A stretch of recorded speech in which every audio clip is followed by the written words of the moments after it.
Wawasan Nusantara dalam konteks Negara Kesatuan Republik Indonesia. Nah, apa sih yang dimaksud dengan wawasan Nusantara?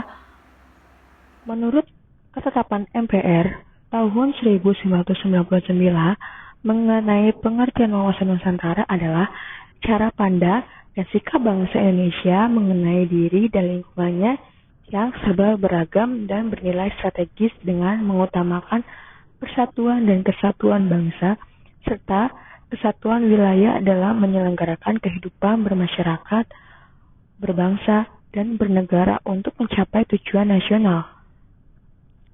Nah, secara etimologis itu, kata wawasan Nusantara berasal dari bahasa Jawa, yaitu wawas, nusa, dan antara.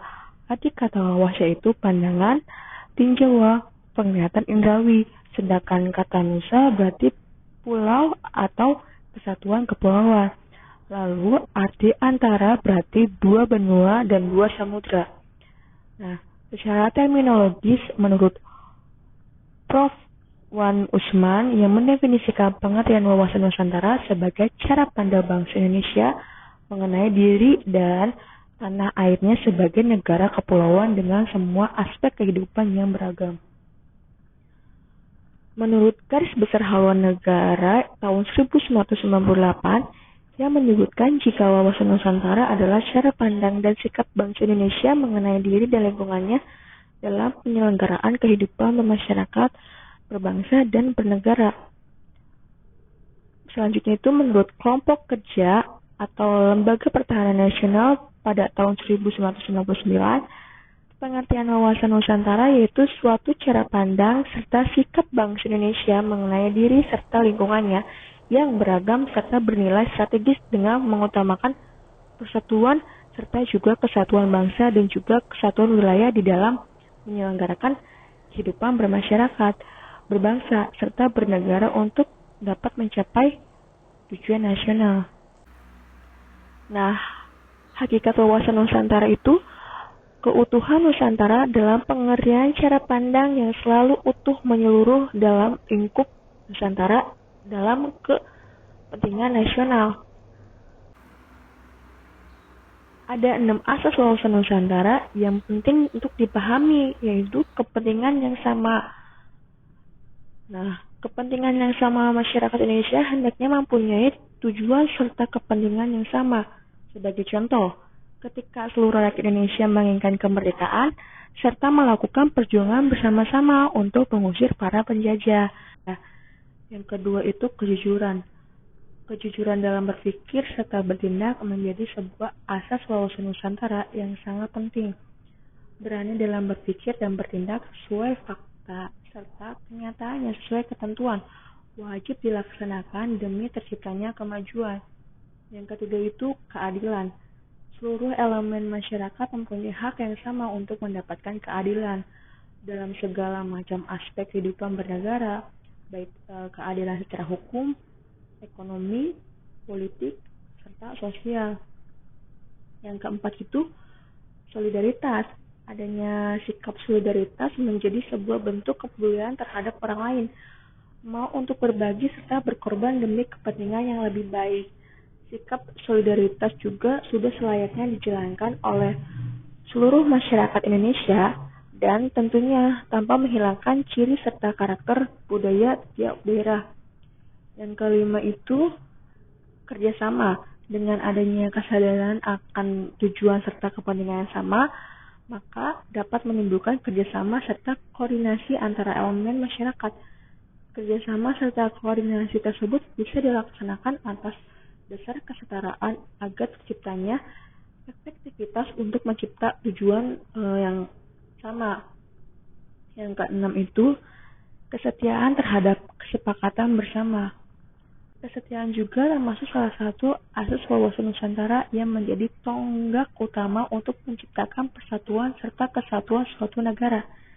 Kesetiaan tersebut bisa diwujudkan dengan melaksanakan segala macam kegiatan sesuai aturan dengan tujuan-tujuan demi kemajuan bangsa dan negara.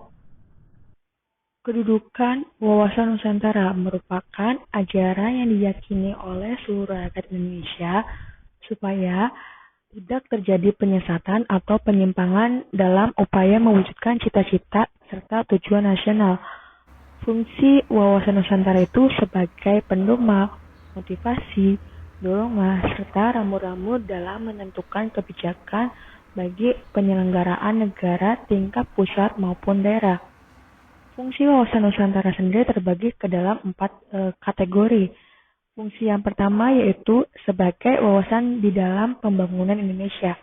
Ada beberapa unsur di dalamnya, serta sosial politik, kesatuan politik, pertahanan, serta keamanan negara, ekonomi, dan sosial ekonomi.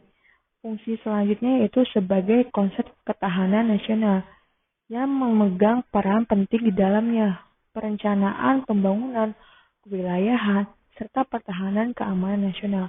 Lalu, wawasan Nusantara juga berfungsi sebagai pertahanan serta keamanan nasional yang mengarah pandangan geopolitik negara Indonesia. Pandangan tersebut mencakup tanah air serta segenap wilayah negara kesatuan Republik Indonesia. Selanjutnya itu, fungsi wawasan Nusantara yang terakhir yaitu sebagai wawasan kewilayahan Indonesia, termasuk di dalamnya pemahaman mengenai batasan wilayah Indonesia agar dapat terhindar dari potensi sengketa dengan negara lain. Tujuan wawasan Nusantara itu mewujudkan nasionalisme yang tinggi di segala aspek kehidupan rakyat Indonesia yang mengutamakan makna kepentingan nasional. Ada 2 konsep dasar mengenai pemahaman wawasan Nusantara, yaitu konsep Trigatra dan Pancagatra. Konsep Trigatra di mana memiliki 3 pemahaman wawasan Nusantara, yaitu geografis, demografis, dan strategis. Geografis adalah pengetahuan tentang lokasi letak Indonesia yang ada di antara 2 benua dan 2 samudra. Selain itu juga meliputi pemahaman wilayah Indonesia yang merupakan negara kepulauan.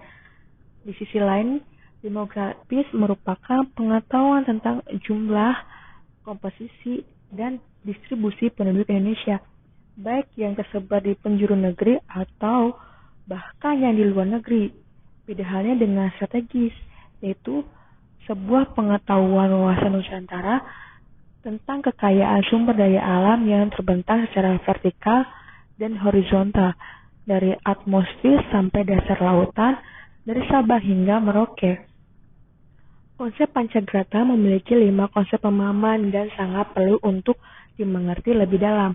Kelima konsep tersebut yaitu, yang pertama, ideologi. Ideologi menjadi pengetahuan yang mendalam tentang ideologi negara Pancasila, mencakup semua nilai, butiran, makna, dan implementasinya. Yang kedua itu politik. Politik adalah pengetahuan tentang relasi kekuasaan dan kebijakan publik yang dibuat oleh pemangku kebijakan. Yang ketiga itu ekonomi. Ekonomi adalah pengetahuan tentang pengelolaan segala sumber daya sebagai komoditas yang dapat dinikmati seadil-adilnya demi kemakmuran rakyat. Yang keempat adalah sosial budaya, di mana merupakan sebuah pengetahuan keragaman budaya serta nilai yang membentuk kesatuan bangsa. Lalu yang terakhir adalah pertahanan dan keamanan, merupakan pengetahuan tentang kepentingan menjaga keutuhan bangsa Indonesia dari ancaman baik dari dalam negeri maupun luar negeri. Peran serta warga negara mendukung implementasi wawasan Nusantara.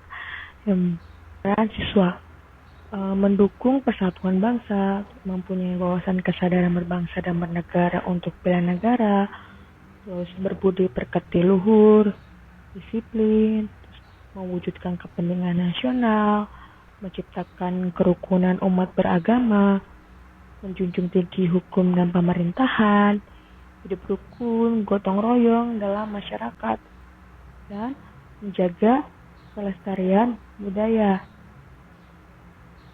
Beberapa dampak dari implementasi wawasan Nusantara menyeluruh, yaitu yang pertama, implementasi wawasan Nusantara dalam kehidupan politik akan menciptakan iklim penyelenggaraan negara yang sehat dan dinamis. Hal tersebut nampak dalam wujudan pemerintahan yang kuat, aspiratif, dan terpercaya. Pemerintahan yang kuat dibangun sebagai penjelmaan kedaulatan rakyat. Yang kedua, implementasi wawasan Nusantara dalam kehidupan pertahanan dan keamanan akan menumbuhkan kembangan kesadaran cinta tanah air. Selain itu, dalam kehidupan pertahanan dan keamanan juga akan membentuk sikap bela negara pada setiap warga negara Indonesia. Kesadaran dalam sikap cinta tanah air serta bela negara ini akan menjadi modal utama untuk menggerakkan partisipasi setiap warga negara Indonesia dalam menanggapi setiap bentuk ancaman.